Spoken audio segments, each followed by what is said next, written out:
आप सभी लोगों को मेरा नमस्कार। आज वीडियो के इस पार्ट में आपसे मैं चर्चा करूंगा एनडीपीएस एक्ट का एक लेटेस्ट जजमेंट, जिसमें कि आरोपी के कब्जे से 43 कुंटल 30 किलो पॉपिस्ट्रा, जिसको हम डोडा चूरा कहते हैं, जब्त हुआ था, जिसमें आरोपी को 10 साल की सजा और 1.5 लाख रुपए जुर्माने से दंडित किया गया, जिसे हाई कोर्ट ने रद्द कर दिया। अब साथियों, ये मामला क्या था और आरोपी को किस आधार पे हाई कोर्ट ने बरी कर दिया, ये आपसे मैं इस जजमेंट के माध्यम से चर्चा करूंगा और आपको मैं वो पॉइंट बताऊंगा जिसमें आपको समझ आएगा कि ऐसी गलतियां अगर पुलिस करती है तो उसका फायदा आरोपी को मिलता है।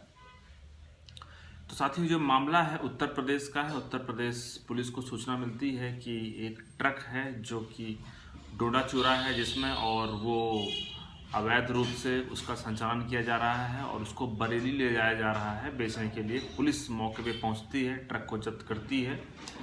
ट्रक में 3 लोग बैठे रहते हैं, 3 लोगों से पूछताछ करती है। पता चलता है कि उसमें से एक ड्राइवर है, 2 लोग वो हैं जिनको इस माल के बारे में जानकारी है। पुलिस उनसे पूछताछ करने के पश्चात इस मामले में जब्ती पंचनामा तैयार करती है, साथ में ही बाकी जो फॉर्मेलिटीज होती हैं, सैंपल लेना, उनको पैक करना, उसके बाद उसको माल खाने भेजना, ये सब कार्यवाही करती है। आरोपियों को गिरफ्तार कर लिया जाता है। उसके बाद मामले में चार्जशीट फाइल की जाती है। आरोपियों के खिलाफ ट्रायल चलता है। 3 आरोपी रहते हैं, एक की डेथ हो जाती है तो 2 आरोपी बचते हैं। दोनों को ट्रायल कोर्ट सजा सुना देता है 10-10 साल की और 1.5 लाख रुपए जुर्माना। अपील की जाती है हाई कोर्ट में। हाई कोर्ट अपील को स्वीकार कर लेता है। ग्राउंड क्या है आपको समझिएगा।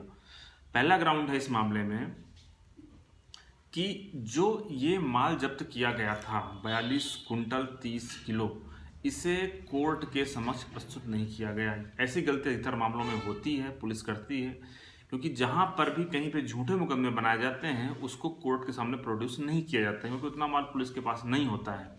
ऐसा गलती इस मामले में हुआ और बचने का तरीका, उसका एक्सक्यूज का ढूंढा गया कि पानी बरसा और जिसकी वजह से हमने जो माल था उसको डिस्ट्रॉय कर दिया माल खाने से ही। ऐसी दलील दी गई पुलिस के द्वारा कोर्ट में। कोर्ट ने इस बात को नहीं माना, हाई कोर्ट ने, और हाई कोर्ट ने यह माना कि मामला सस्पिशियस है, कहीं ना कहीं इसमें गलती है पुलिस की, संदेहास्पद है। साथियों, जितने भी मामले एनडीपीएस के होते हैं, अगर आप उसमें कंप्लायंस ढूंढने जाएंगे कि पुलिस कौन कौन सी गलती कर रही है, धारा 42 का कंप्लायंस हुआ है कि नहीं हुआ है, 50 अगर जरूरी है तो हुआ है नहीं हुआ है, 52A हुआ कि नहीं है, 53A हुआ है या नहीं है, 57 का हुआ कि नहीं हुआ। अगर इनको आप बारीक से पढ़ेंगे या फिर जो स्टैंडिंग ऑर्डर है एनसीबी का या फिर सेंट्रल गवर्नमेंट में अगर आप पढ़ने जाएंगे तो कहीं ना कहीं आपको 4, 6, 10 कमियां मिल ही जाएंगी अधिकतर मामलों में। मैं ये नहीं कहता हर मामले में कमी होगी। जो मुकदमे सही होंगे उसमें कमी नहीं मिलेगी, जो मुकदमे झूठे होंगे उसमें निश्चित तौर पर कमी मिल जाएगी। झूठा मुकदमा होने का मतलब साथियों ये भी होता है कि अगर मान लीजिए माल कहीं और से जब्त किया गया और उसको अगर थाने में ला करके सारी कार्रवाई की गई है तो भी गलत है। इसका फायदा भी आरोपी को मिल जाता है अगर ये साबित हो जाए कि जो कार्रवाई हुई है वो थाने में हुई है। तो अगर पुलिस ने थोड़ी सी भी गलती किया तो इसका फायदा आरोपी को। हाँ, इस मामले में ये हमने आपको पहली कमियां बताई। दूसरी कमी थी, आपको पता होगा कि पुलिस जब जब पुलिस थाने से निकलती है तो एक जीडी डायरी होती है जिसमें कि पुलिस को लिखना होता है कि वो कहाँ जा रही है, किस काम से जा रही है। पुलिस ने इस मामले में उसको प्रस्तुत नहीं किया था। संदेहास्पद था कि अगर आपको सूचना मिली तो आपने क्यों नहीं किया, आपको करना चाहिए था। पुलिस ने ये भी गलती किया।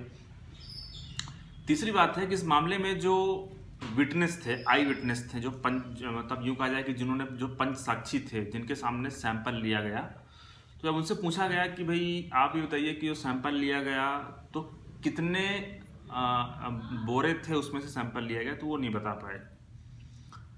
टोटल क्वांटिटी कितनी थी ये भी जानकारी उनको नहीं थी। तो इंडिपेंडेंट विटनेस का होस्टाइल होना भी आपको फायदा दे जाता है, जैसा कि इस केस में हुआ। वो भी एक ग्राउंड था जिस आधार पे कोर्ट ने ये पाया कि यहाँ पे भी इन लोगों ने गलती किया है। तो साथियों, इस प्रकार से ये कुछ 3 गलतियां थी जिसको हाई कोर्ट ने पाया कि यहाँ पे 52A का नॉन कंप्लाइंस है, क्योंकि मजिस्ट्रेट के सामने पेश नहीं किया गया।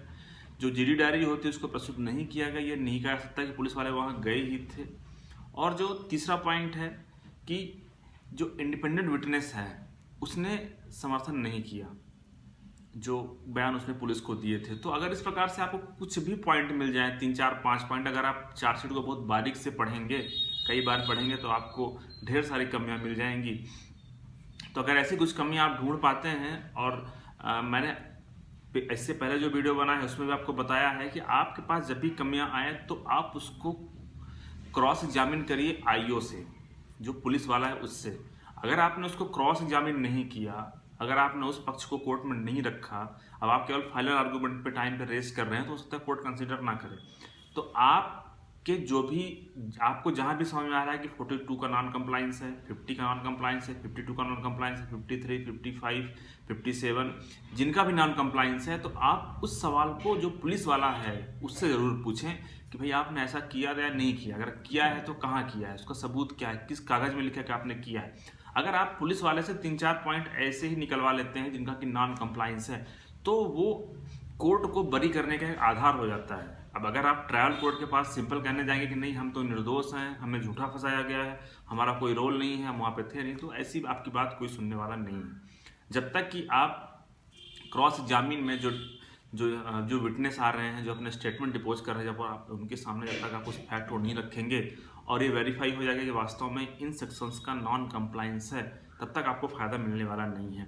तो बेहतर होगा कि चार्जशीट ध्यान से पढ़ें और साथ में ही सबसे पहले तो आप सेक्शंस देखें कि किन किन सेक्शंस का कंप्लाइंस करना जरूरी है। अगर वो नहीं किया है तो उसका फ़ायदा आपको मिल सकता है। साथ में ही जब भी आप फाइनल आर्गूमेंट करें कोर्ट के समक्ष, तो आप कम से कम 2-4 जजमेंट भी प्रस्तुत करें जो नॉन कंप्लायंस के आधार पर जिसमें आरोपी को बरी किया गया है, तो उसका फायदा भी आपको ट्रायल कोर्ट से मिल सकता है। और अगर ट्रायल कोर्ट ने सजा सुना भी दिया, तो फिर आप जब हाई कोर्ट जा रहे हैं तो आप इन दलीलों को हाई कोर्ट के समक्ष रखें। जैसा कि इस मामले में हुआ, आरोपी बरी हो गया, वैसा उस मामले में भी हो सकता है। जो झूठा मुकदमा उसमें आरोपी बरी हो सकता है। धन्यवाद।